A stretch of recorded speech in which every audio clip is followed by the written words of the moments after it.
Hey guys, what is up? Author Michaela Jade here with Tidbits and Scribbles, part of the Rising Tide Broadcast Network. Tonight I wanted to talk about setbacks, but before we do, I wanted to get into places you can find me. If you've ever seen my videos before, you can kind of skip ahead because I always talk about where to find me. And if you already know where to find me, come see me. I expect to see you there. Okay, so let's get into it. The very first place you can find me, and it's coming up quick, I'm so excited, is the Indie Author Book Expo at the Peoria Civic Center. I am going to be at the Peoria Civic Center. The Peoria Civic Center is a place where things are hosted like Bradley Braves games, um, Christmas things like the Nutcracker, huge shows. I think we had Britney Spears a few years ago. We had, huge headliners, Taylor Swift. This place is huge. To be doing a book signing at the Civic Center is amazing. I am so excited. So, I can't wait to see you guys there. It is May 29th. I know it's Memorial Day weekend, but just come see us. It's going to be so worth it. You can go to your barbecue afterwards because it's only 10 to 3. So, come see us. Bring your friends. It's free to get in. Bring all your friends. You're going to see me. You're going to see Teal Shively. You're going to see Brian K. Morris. You're going to see Donna Carlene and Carl Winsman. And I think Amy Hale's going to be there. I think. Linda J. Cox. She's going to be there. Who else? Oh my gosh, I'm missing so many. But anyway, look it up. There's a whole bunch of authors going to be there. Whole bunch of awesome people. Lots of us from the Rising Tide Broadcast Network are going to be there. If you don't know who that is, look that up on Facebook, the Rising Tide Broadcast Network. Hell, look it up on YouTube. Okay, the next place I'll be is also Peoria, Illinois, because Peoria is as close to home as you will get for me. So, Detweiler Park, they're doing a craft show. Now, this thing started out as a little bitty thing down in Chillicothe, Illinois. They have moved it 3 times because it's gotten so big. And what she does, which is one of the things I like about craft shows, I know it's not a book signing, but she doesn't let, like if you have one Scentsy representative, you will only have one Scentsy representative. If you have one representative from Norwex, I think is the brand of the dishcloth thing that's like super magic, she only has one representative from every company. So there will not be, it's not going to be all Scentsy or all Norwex or all Tupperware. So she's got one of everybody. My daughter will be there with her artwork, which I wish it was on this wall, but it's on the other. Her artwork is fantastic. So we'll have her artwork and my books all in the same booth. So that's June 5th. That's the weekend right after Memorial Day weekend. First weekend in June. It's going to be phenomenal. Just come see us. It's going to be a great day in the park. Beautiful park. Okay, so my biggest one is June 19th out in Deadwood, South Dakota. Now, if you're not close to Deadwood, South Dakota, plane tickets are cheap. I looked them up because we're doing a road trip. My family and I were going on a road trip in a big old Suburban. This may or may not work out well. We like road trips, me and the girls, me and my teenage girls, but you add in my husband and he has road rage. And some of the songs we like to jam out to, he does not. So we'll see how this goes. I will report and let you know. But June 19th, Deadwood, South Dakota is the place to be. This is an author book signing that's going on that is free to get into. And there's so much going on. I don't even know where to start. That's my thing. Like, Wild Bill Hickok Days are going on at the same time as this. There's, of course, all the tourist stuff that's already out there. So Wild Bill Days, Wild Deadwood Reads. There's all kind, like I looked up what there is to do out there while we're there, so that the family has stuff to do while I'm at the book signing if they want to go do something else. There is so much stuff it will blow your mind. There's horseback riding. There's viewing the wildlife. There is Mount Rushmore. There's the Crazy Horse Monument. There's the Badlands, there's Devil's Tower, there's Sturgis that you can go see when the motorcycles aren't there, or most of them aren't there. So it's just going to be so much fun. If you are anywhere close or can get to Deadwood, South Dakota, June 19th, get there. I promise it'll be worth it. Okay, so the next thing is the very next month, July 17th, if you're near Missouri, or you can get to Missouri, I will be in Perryville, Missouri. A little town, middle of nowhere, but I've heard it's amazing. I've not been there yet, but I have heard that there is so much support for the community there. This is called Heroes for Kids Con. And if I'm not mistaken, all of the proceeds go to benefit, oh, I'll have to look this up, but it's a kids charity. So my next video, I'll get all that info for you. So then my second to last one that I've got is Peoria Con, October 2nd. So then you have to wait till October, but that's okay. Things are cooling off. We're getting ready for Christmas. If you've read my books and you've gotten yourself copies, in October, come to Peoria, Illinois Expo Gardens. Come there and get someone else that you think might like my books. Get them their copies for Christmas. Or, shoot, if you have an office coworker that you think might like my books, buy them a copy for Christmas for your office Christmas gift exchange. Let's see. Okay, so then the very last one I've got scheduled so far is October 8th and 9th down in Hohenwald, Tennessee. Now, this isn't a book signing. It's just a county fair, but my bestest and mentor, Linda J. Cox, is going to be down there, and Jackie will be there, and I will be there signing books. Jackie will have all kinds of different crafts because Jackie is a mad woman when it comes to sewing stuff. She can sew anything. So she will have all kinds of stuff. Linda and I will have our books. So just come down, have a good time. It's a county fair, like I said, so you know there's going to be good stuff to eat and drink and all kinds of stuff going on. So come down to Hohenwald, Tennessee, if you are anywhere close to, I would say it's like east of Nashville. So, you know, and if you're like in that half of Tennessee, come on down. It's fine. Just come over. Come see us. We'll have a good time. Okay, so what I wanted to get into with Tidbits and Scribbles tonight is setbacks. I've heard a lot of people talk about setbacks and how sometimes it's really hard to overcome a setback. Sort of. It kind of depends on your mental attitude. And this is where I got hung up years ago. And I didn't come to this conclusion overnight. This wasn't like an epiphany. This wasn't a, oh, I know everything about myself. No, this took a lot of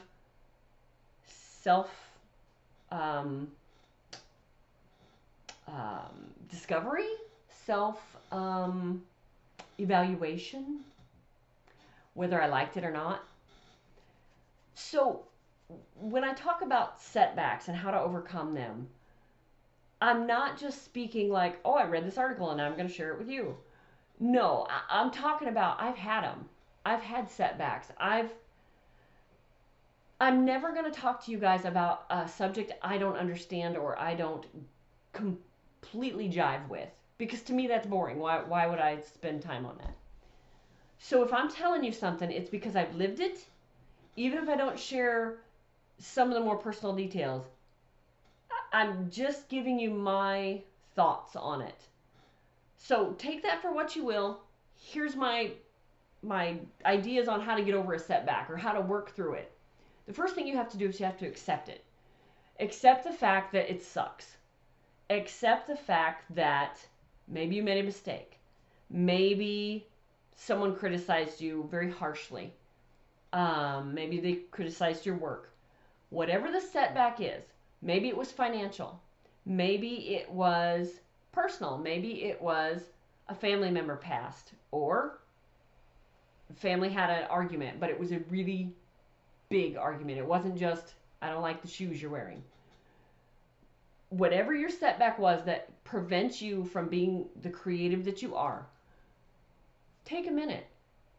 It's okay to step back and say, nope, I need to recharge. I need space from everything. not just the conflict that you had. It's okay to take a break from everything.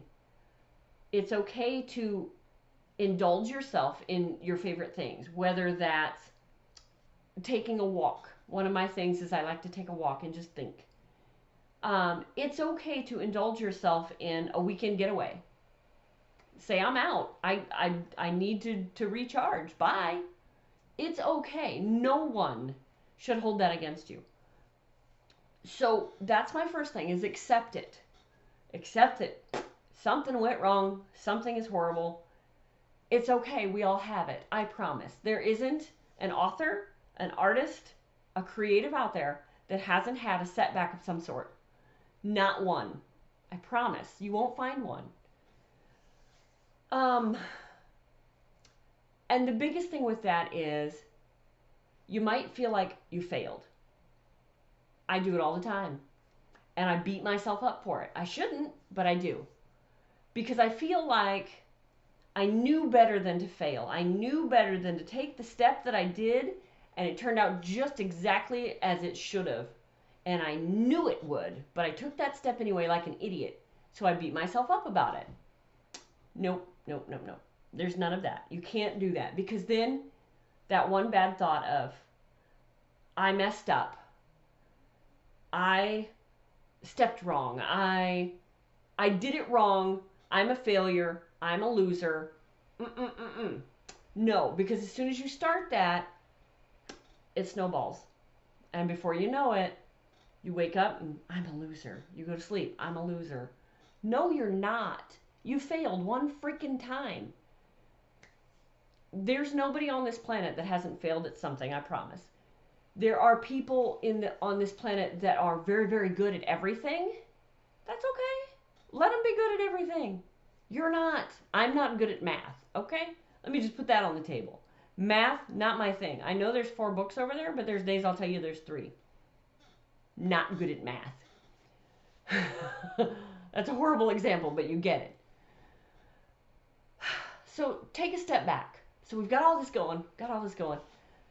Take a step back. Just take a minute. You're going to need it. Now, evaluate that setback.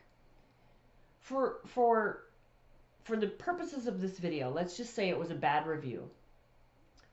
And it wasn't just a bad review on your book. You know you should have gotten that bad review because you know the editing was horrible. But you couldn't afford an editor.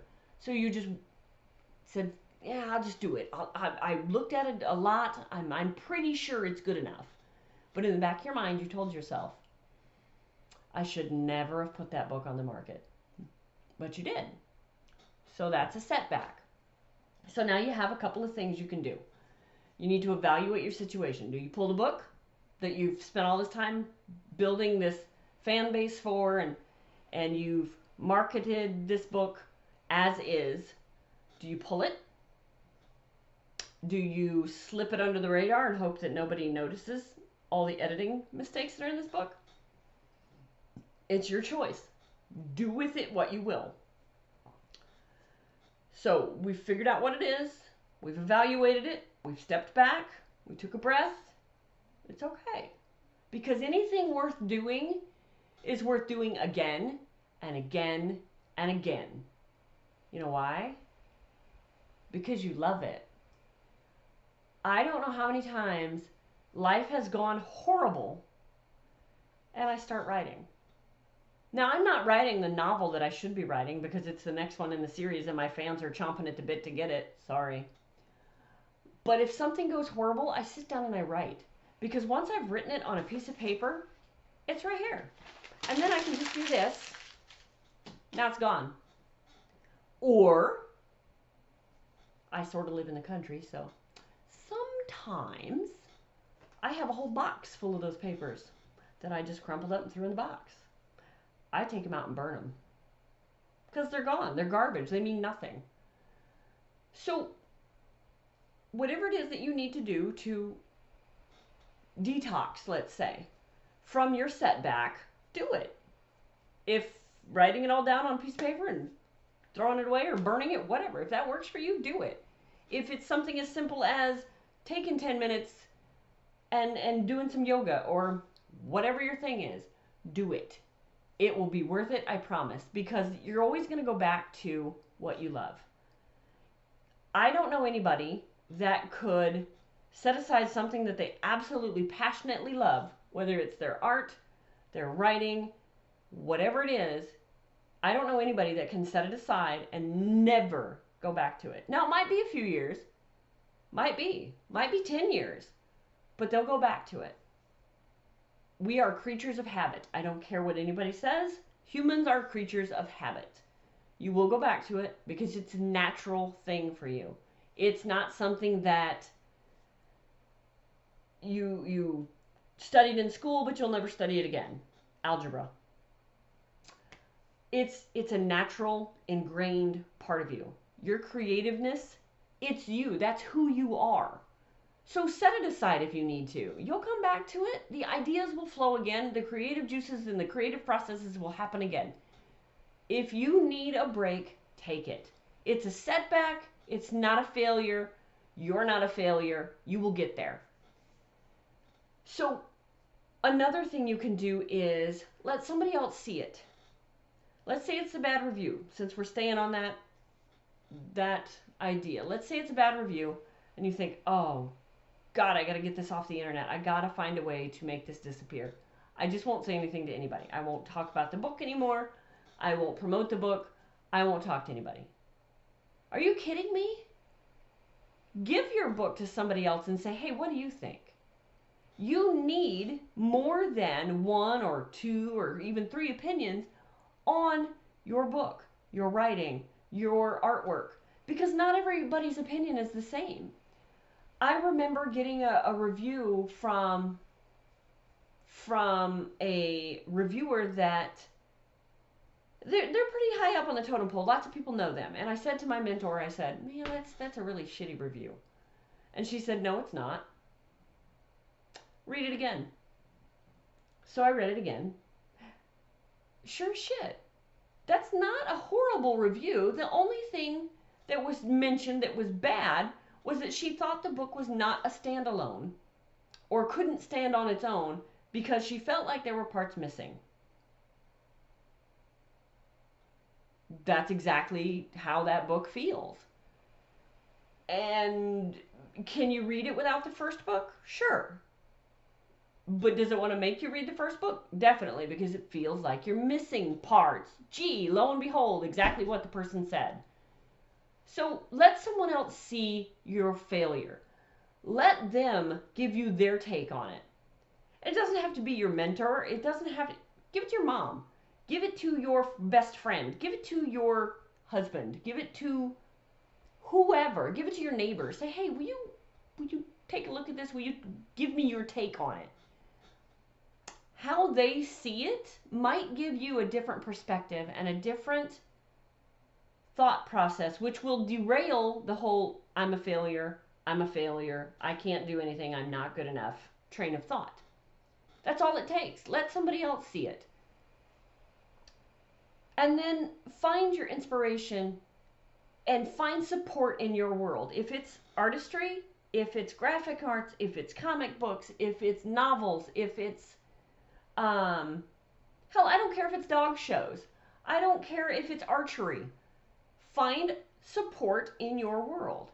So now that doesn't mean that you need 90 people that are all on your team. You only need one. Just somebody that you can call and say, I'm having a rough day, or I was shooting archery today and I didn't do very well, or I did this painting, but I'm just not loving it. You need support in your corner that will say, so you don't love it, scrap it. So you didn't do good in archery today. Tomorrow's another day. Everyone needs that someone that they can call or email or whatever and say, hey, I'm struggling. And I'm not talking Facebook, because Facebook, Instagram, even YouTube, it's all superficial. You need that actual person that you can relate to, a person that you can shoot the breeze with. that will also be there to say, yeah, that paragraph sucked. You need to rewrite it. Crap.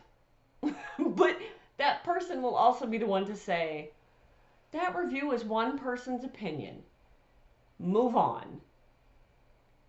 So that leads me to my final advice, I guess. Move forward.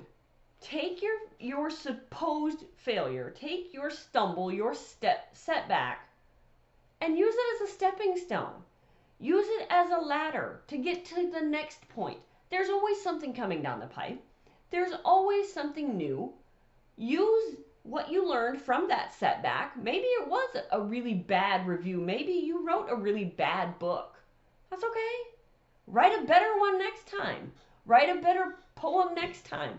Write a better essay next time. Life isn't over. If you're still kicking and breathing, life ain't over. Keep writing. Keep doing your art. Keep on doing what it is that you do and that you're passionate about. Keep doing it because somebody out there needs it. Tomorrow you could be somebody's favorite author or favorite artist, but you won't know until you put it out there. And they won't know you until you put it out there and let them see it and let them enjoy it as much as you enjoy it. So that's all I've got. Hopefully you enjoyed this video. Hopefully you got something to take out of it. If you have questions, anything like that, put it in the comments below. If you have an idea for my next video or have questions about something, put it in the comments. And don't forget to ring the bell, or how you gonna know? Also, stay tuned for Nicholas Anthony Talkert and the Historical Fencing Guild, which comes on right after this, also part of the Rising Tide Broadcast Network. And I will catch you on the flip-flop.